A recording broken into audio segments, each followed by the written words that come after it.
లూకాసు వార్త 3వ అధ్యాయము 38వ వచనం.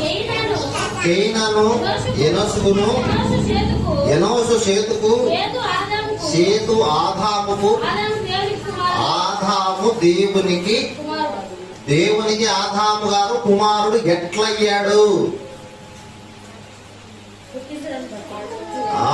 పుట్టించడం బట్టి, సృష్టించడం బట్టి, నిర్మించడం బట్టి, కలుగు చేయడం బట్టి ఆదాము గారు దేవునికి ఏమయ్యాడు?